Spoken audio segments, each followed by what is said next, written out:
The Indiana Fever are in a disastrous situation right now. They're in an absolutely disastrous situation. Just moments ago, Sophie Cunningham broke her silence.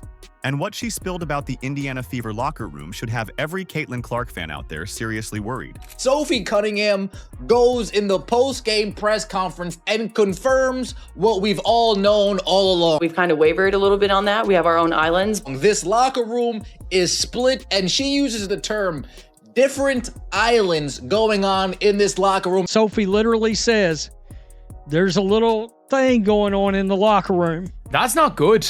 That's not good to hear. We're talking fractured bonds, zero protection for their star, and a team basically tearing itself apart from the inside. Caitlin's battles clearly aren't just against defenders on the court. She's out there fighting all alone. There's one really concerning thing that Sophie Cunningham said. I think that we've kind of wavered a little bit on that. We have our own island. It's been a disaster. The good teams can keep the locker room together. If you're still riding for Caitlin Clark and know she deserves so much more than this mess, comment down below. Defend Caitlin Clark. Because after hearing Sophie's raw honesty, it's obvious this team is in shambles and nobody's stepping up to guard their generational talent. Caitlin Clark is the star player of the WNBA. The most popular woman ever in the WNBA, Caitlin Clark. Caitlin Clark is the needle. Caitlin is box office. Caitlin Clark as the star. Everything else is wrapped around her, and everything else is revolving around her. She's Rookie of the Year in the WNBA. For weeks, fans could sense something was off with this Fever squad, but now Sophie has ripped the bandage off. She confirmed what everyone was quietly suspecting. The locker room is splintered, and it's drifting apart at precisely the moment Caitlin needs unity the most. In her post-game press conference, Sophie didn't sugarcoat it. She came right out and said, Sophie Cunningham, in the post-game interview, speaks on this team and the islands within the locker room. "We have our own islands." That phrase landed like a live grenade. I think that we've kind of wavered a little bit on that. We have our own island. It wasn't just about missed plays or blown assignments. It was about a locker room full of disconnected players, no sense of solidarity, and a glaring lack of leadership. Everybody's on their own little island. On a team built around a once-in-a-lifetime player like Caitlin Clark, that's a flashing neon red alert for every fan paying attention. Take care of our locker room. Whew! You did a shit job at that. Sophie admitted the squad is shaky and that they're failing to lean on one another when it matters. Translation: Caitlin's not just taking cheap shots from defenders, she's not even being lifted up by her own teammates when she's getting battered. Caitlin Clark, plasters over all the cracks. She realistically plasters over all the cracks of this team. This team is not structured well. The very crew that's supposed to rally around her can't even pull it together. Last season, at least, they had each other's backs. Even in defeat, there was unity. But now, Sophie flat out says it's different. Even when they were losing games, it seemed like the locker room was in a good spot. So now Sophie's basically waving a giant warning flag. And this isn't coming from some clueless rookie. This is a seasoned vet. She even took accountability, saying she needs to do more to pull the team together. But let's be real. That doesn't patch up the fractures that are already gaping wide open. Sophie Cunningham coming out there and effectively saying there's a big difference between her saying there are locker room issues and her saying the locker room maybe isn't where it needs to be. Caitlin Clark's stuck in a locker room that's not built to protect her emotionally, mentally, or physically. And that breakdown, it's spilling onto the court for the whole world to see. It is not looking positive for them to be fixed. We can be honest here. It's not looking positive. In games where Caitlin gets rocked, where's her backup? You don't see teammates rushing in to send a message. Instead, they crumble in crunch time. Sophie even called it out. They scored 35 points on us in one quarter. They scored 35 points, I think you guys said. That just cannot happen. That's a team lacking discipline, concentration, and trust. This isn't just about dropping a couple games. It's about an entire culture falling apart. The Indiana Fever are in a disastrous situation right now. They're in an absolutely disastrous situation. When your superstar is being left to fend for herself, you're not dealing with a typical team problem anymore. That's a full-blown crisis. If it's not minor, then again, I'm getting very close to just riding off the season. Sophie Cunningham's blunt comments about players living on different islands didn't just pop out of thin air.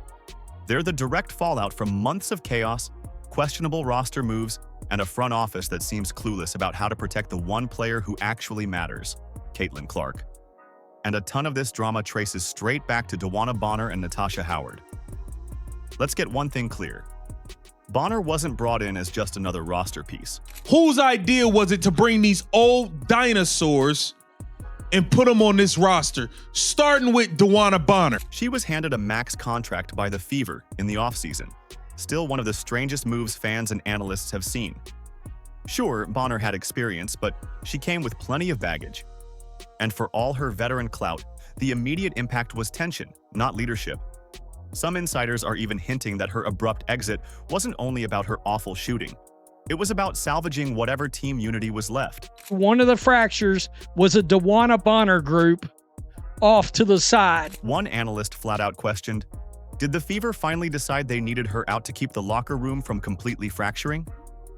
When Bonner was suddenly cut loose, the entire WNBA was stunned. But looking back now, it's pretty obvious. She might have been the wedge driving players apart, exactly when Caitlin was trying desperately to hold things together.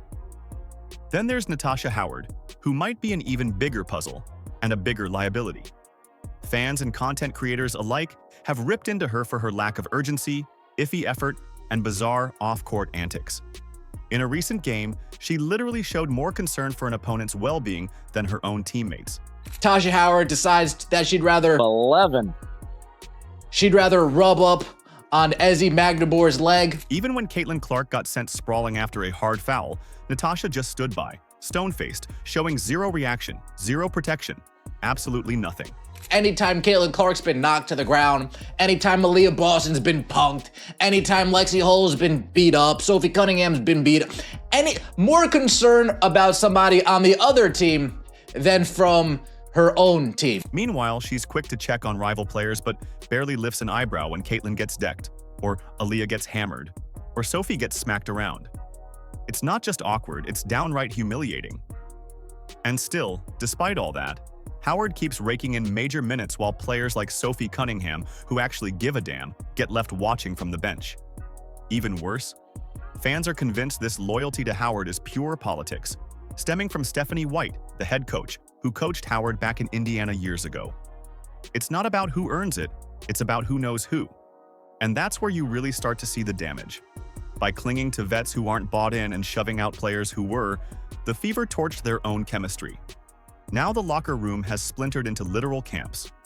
One analyst even laid it out on a graphic: Caitlin, Lexi Hull, and Sophie over here on one island. Natasha, Coulson, and Turner huddled together on another. Sydney Coulson is on Class Clown Island. She's the jokester. She got Stephanie White and Aaliyah Boston doing some dumbass TikTok dance. Meanwhile, players like Aaliyah and Dantas are stuck somewhere in no man's land, not even sure which side to stand with. Bears Dantas is on an island as well. I just want to play ball island. There's even unsettling chatter that this has turned into something uglier. Whispers about a locker room race war. The Rock and the Hard Place Island. Rock and the Hard Place Island. They know what it takes to win. Now they catch themselves in the middle of this weird locker room race war. Inside the Indiana Fever locker room, players are now stuck juggling loyalty to their team with outside social pressures, and it's tearing them apart. One analyst even put it bluntly.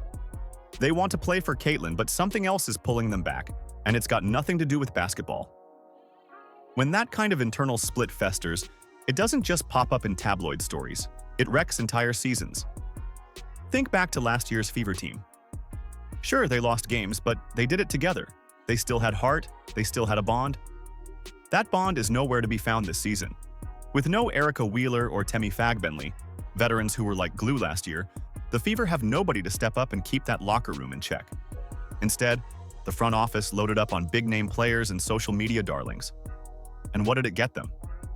Repeated fourth-quarter meltdowns, Caitlin getting battered game after game, and a leader like Sophie literally pleading on live TV for her teammates to wake up and stick together. Many different islands going on in this locker room. But the saddest part? This was all supposed to be different. Caitlin Clark was meant to flip the entire script. The Fever landed a once-in-a-generation star, someone who could have made Indiana a title threat and transformed the franchise from top to bottom. They should have built around her with speed, shooting, and hungry young players. Instead, what did they give her? Drama, clashing egos, aging vets who can't run with her, and a locker room that doesn't even seem to have her back. So when Sophie says they've wavered, let's decode that. What she really means is, we let Caitlyn down. We opened the door to the wrong people, and now we're paying for it. And unless something changes drastically, this isn't just going to cost the Fever a playoff push. It could cost them the trust Caitlyn once placed in this team. Take care of our locker room. Whew! You did a shit job at that. No one likes us, right? So everyone in our locker room, that's the only type of people that we have that we can lean on. And we got to be better in that area. We have got to stay disciplined. We have to stay focused. We need to get consistent, and we got to lean on each other. And I think that we've kind of wavered a little bit on that. We have our own islands, but as one of the leaders on the team, I got to do a better job of grouping people. Let's be brutally real. Caitlyn Clark didn't come to Indiana to babysit dysfunction. She was supposed to be the spark that reignited the Fever into contenders. What she got instead is total chaos. A franchise with no clear blueprint, a locker room cracking under pressure, and a front office more worried about covering their own bad decisions than protecting their superstar. And it's painfully obvious. Everyone sees it. Everyone knows it. Rewind to last year when Indiana picked Caitlyn first overall. It wasn't just for her highlight reel plays.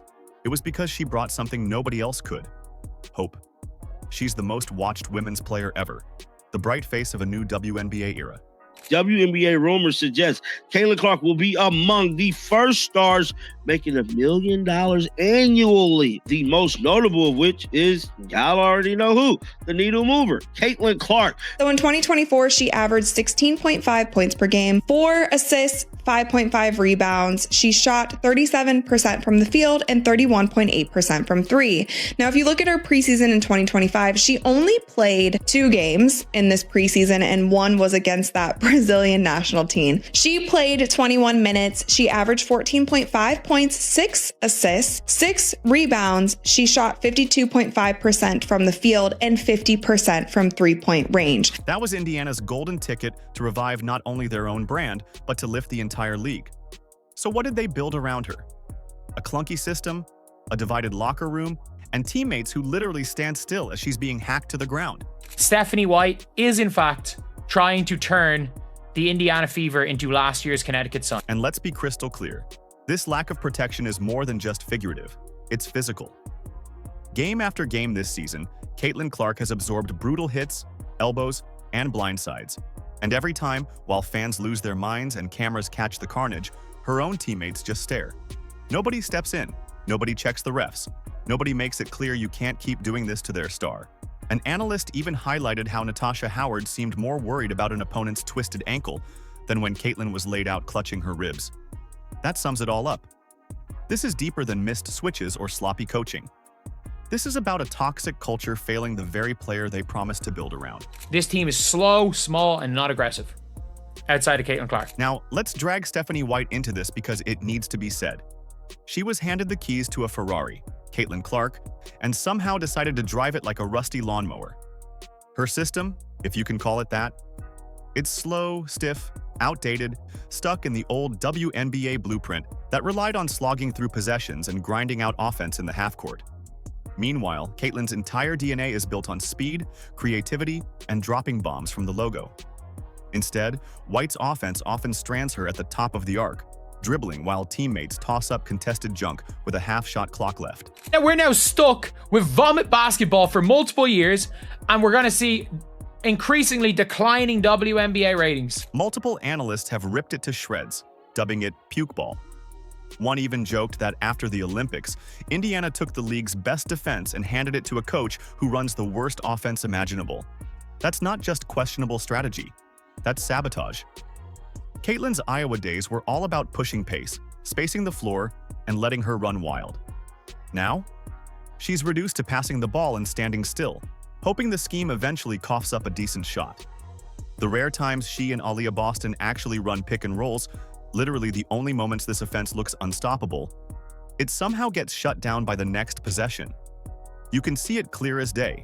Whenever the Fever ignore the coaching and just let instincts take over, good things happen. Caitlyn Clark is the needle mover. She is the needle mover. She is the franchise player. And she was the MVP. She is the main draw. She wasn't the one who was full sprinting down the court. But then the structure drags them right back into the mud. Fans aren't dumb. They see it. They're tweeting about it, ranting on TikTok, showing up in post-game interviews.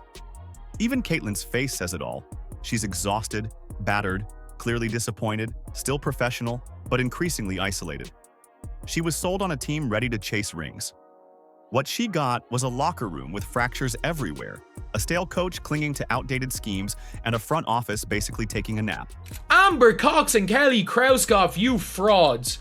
You absolute frauds. You have scammed the fan base. Speaking of that front office, let's not let Amber Cox and Kelly Krauskopf off the hook.